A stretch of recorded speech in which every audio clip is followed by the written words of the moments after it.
Good morning, dear colleagues, dear radio listeners and TV viewers, all those who are watching us in Brussels. The North Atlantic Council has arrived to Lithuania to discuss security issues to focus on regional threats. So we now start a press conference by the President and NATO's Deputy Secretary General. First of all, short statements will be made, and then you will pose questions.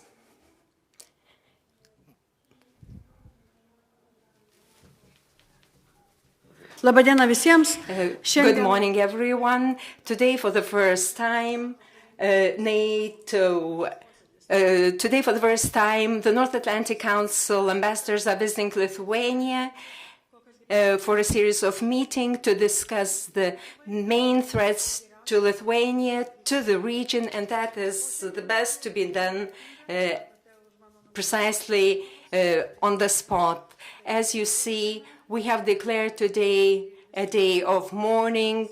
Mourning has been also declared across all of Europe and the world, all those who know the value of human life. So we also are discussing terrorism, the brutal attacks in Brussels, inexcusable, unjustifiable acts of terror, and we are forced and we will respond adequately and in adequate measures. That's what we discussed with ambassadors, and NATO will have to search for possibilities and ways to be more active in fighting terrorism.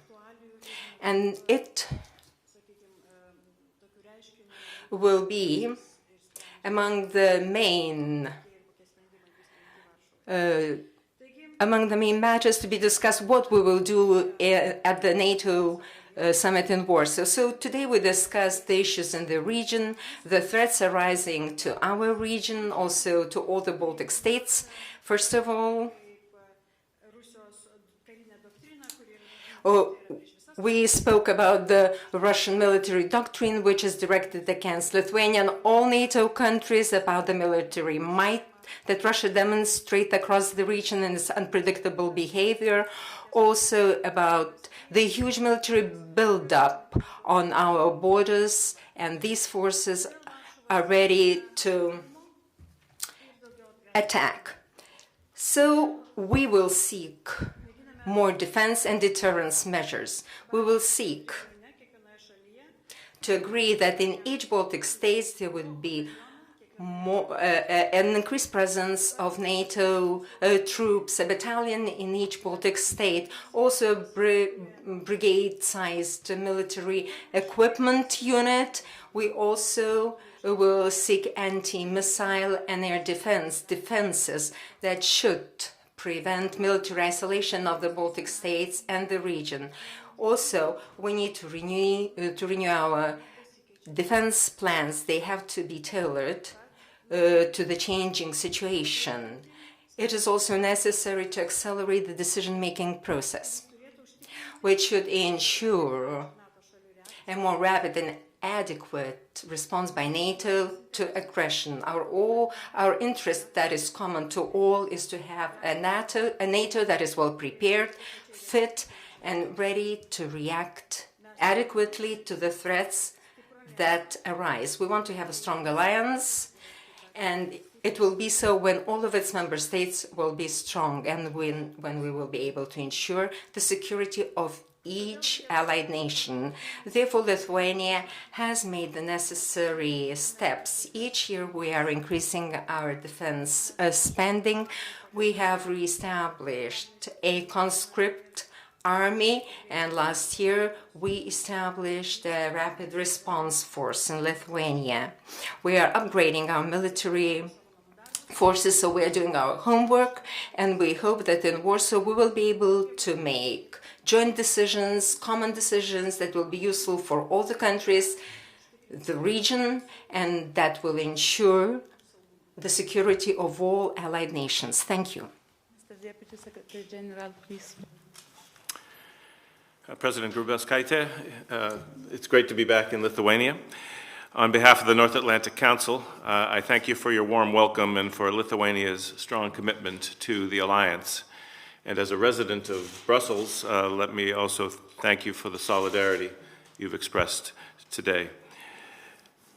Next week will mark 12 years since Lithuania joined NATO, alongside your Baltic neighbors and 4 other allies.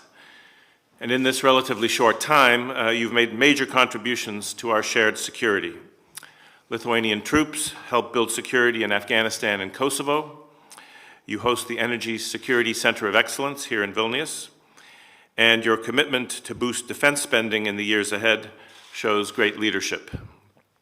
You also boost the alliance's defense and deterrence by hosting a NATO Force Integration Unit, the small headquarters that were one of the decisions taken at the Wales Summit. This small headquarters links Lithuanian and multinational allied forces. It will help us deploy quickly for exercises or in response to real threats, if that becomes necessary. This is part of the alliance's adaptation to a new and more challenging security environment. Here in Vilnius, the North Atlantic Council is assessing how far we have come and what more we need to do, looking to the Warsaw Summit in July and beyond. And we have discussed in depth some of the key issues for Warsaw, including the question of enhancing the forward presence, together with more effective capacity for reinforcements. This afternoon, we will visit the military training area at Rukla, where Lithuanians and Americans are training side by side, and German troops will rotate in next month. This is a concrete example of Europe and North America standing strong together and demonstrating a transatlantic commitment to Lithuania's security.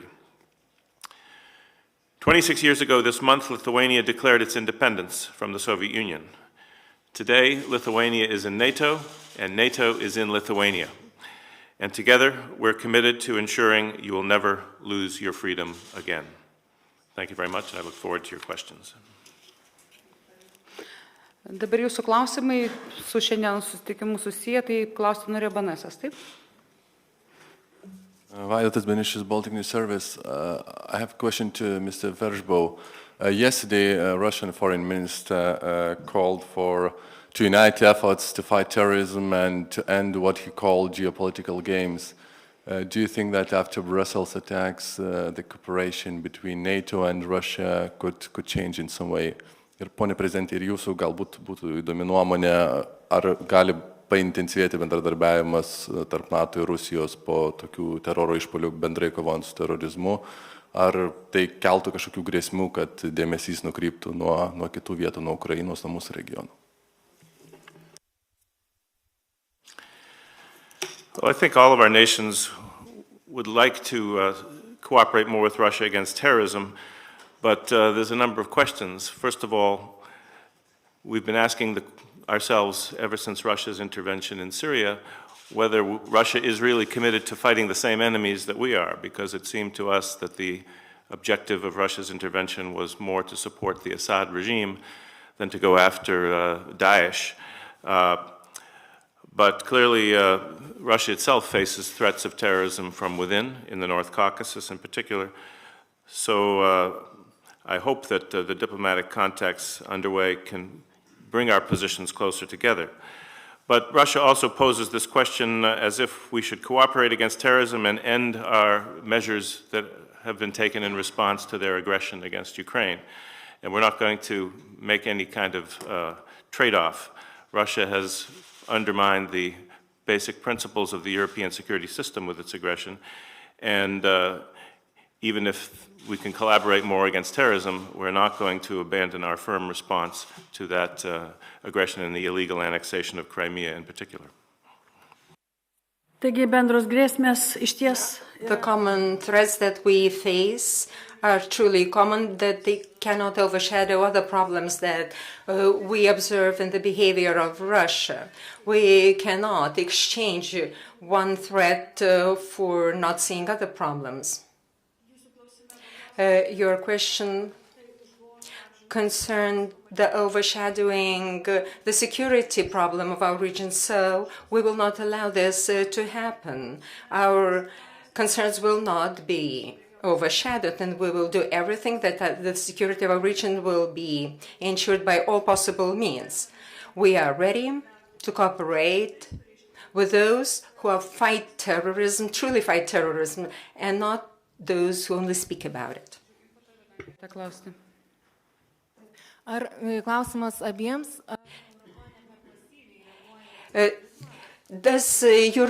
Is Europe not too passive in fighting terrorism? The president has said that we should react to war with war. So by what means? I will begin. Yes, Europe delays its response after the terrorist attacks in Paris. We see that the declarations adopted have not become a reality, and the situation is now very similar in Brussels because of the shortcoming of exchange of information and cooperation. So Europe is late in doing things. NATO should contribute to this process, and I believe that the Warsaw Summit will deal with ensuring the security and also with the issue of how NATO countries could participate in fighting terrorism, because terrorism is a crime and we have to fight crime with adequate measures. We should stop lamenting and whining about human rights. We have to protect human lives. We have to protect our people, and that is our main objective, and also that of the alliance. Yes, well, clearly we need to do more in light of the tragic attacks yesterday, but also the other recent attacks in the United States and in Europe. The coalition is trying to degrade and destroy ISIL at its source in the Middle East. Clearly, we have a ways to go, and efforts need to be stepped up there, and all the allies are contributing in one way or another to that coalition. But we also have to strengthen our collaboration among our law enforcement agencies and intelligence services so we can track down and stop the terrorist networks in our own countries from carrying out further attacks of the kind that hit Brussels this week. NATO isn't always the first responder when it comes to terrorism, but I think there's ways that we can support the efforts of the European Union, of our member states. We can do more to be a facilitator of intelligence sharing on terrorist threats. We can also be part of the international effort to go to the root causes of the terrorist threats, both in our own countries, but also in our neighborhood, by helping countries that are facing radicalization, facing instability prompted by terrorist networks, to build their capacity to fight these enemies within their own countries. That's one thing that I hope will be an important area of decision-making for the Warsaw Summit, for NATO to step up its efforts in defense capacity building for our neighbors, especially in the Middle East and North Africa, so that they can be better equipped to fight the spread of terrorism on NATO's doorstep. Thank you. And last question, Latvian television. Solvita Denis Lipnits, Latvian Public Television. Does NATO have plans to improve strategic communication in the meaning of defense of informational space? We certainly are taking the strategic communications challenge very seriously. The effects of Russian propaganda and disinformation was something we discussed here today with, especially with Foreign Minister Linkevičius. And clearly we very much value the work of the Strategic Communications Center of Excellence in Riga. But NATO is already seriously engaged in this effort. We have put out many bits of information trying to debunk the Russians' false narrative about Ukraine and about the whole history of NATO-Russia relations over the last 25 years. We're working closely with the European Union, which is stepping up its strategic communications efforts as well, with the establishment of the East Stratcom office downtown. Clearly, disinformation is one of the important tools of hybrid warfare that we need to do better to equip ourselves to defeat and to prevent it from having destabilizing effects on our own countries and on some of the countries in between NATO and Russia. So yes, indeed, strategic communications has to be a very high priority for the alliance in the period ahead. Thank you. Ir paskutiniausias klausimas iš BNS, dar norėjau apie Varšuvą turbūt paklausti. Deputy Secretary General, the President briefly mentioned that about missile defense and air defense, which the Baltic states need to improve. How can NATO contribute? How can allies contribute in these areas? Well, first of all, as we look at our future defense and deterrence posture, it is indeed going to be very important what each of the member countries can do for themselves to strengthen their home defense forces, their own resilience against hybrid and cyber attacks. And so I think working with the NATO defense planners to determine what are the best ways that countries like Lithuania can contribute to their own defense, but also to the integrated air and missile defense capabilities of the alliance. This is something that could also benefit from closer collaboration with individual members of the alliance who may be able to work with Lithuania and other countries to help them acquire in a more efficient way the necessary capabilities to strengthen the home defense forces. So these are things that are very much a subject of active work within the alliance.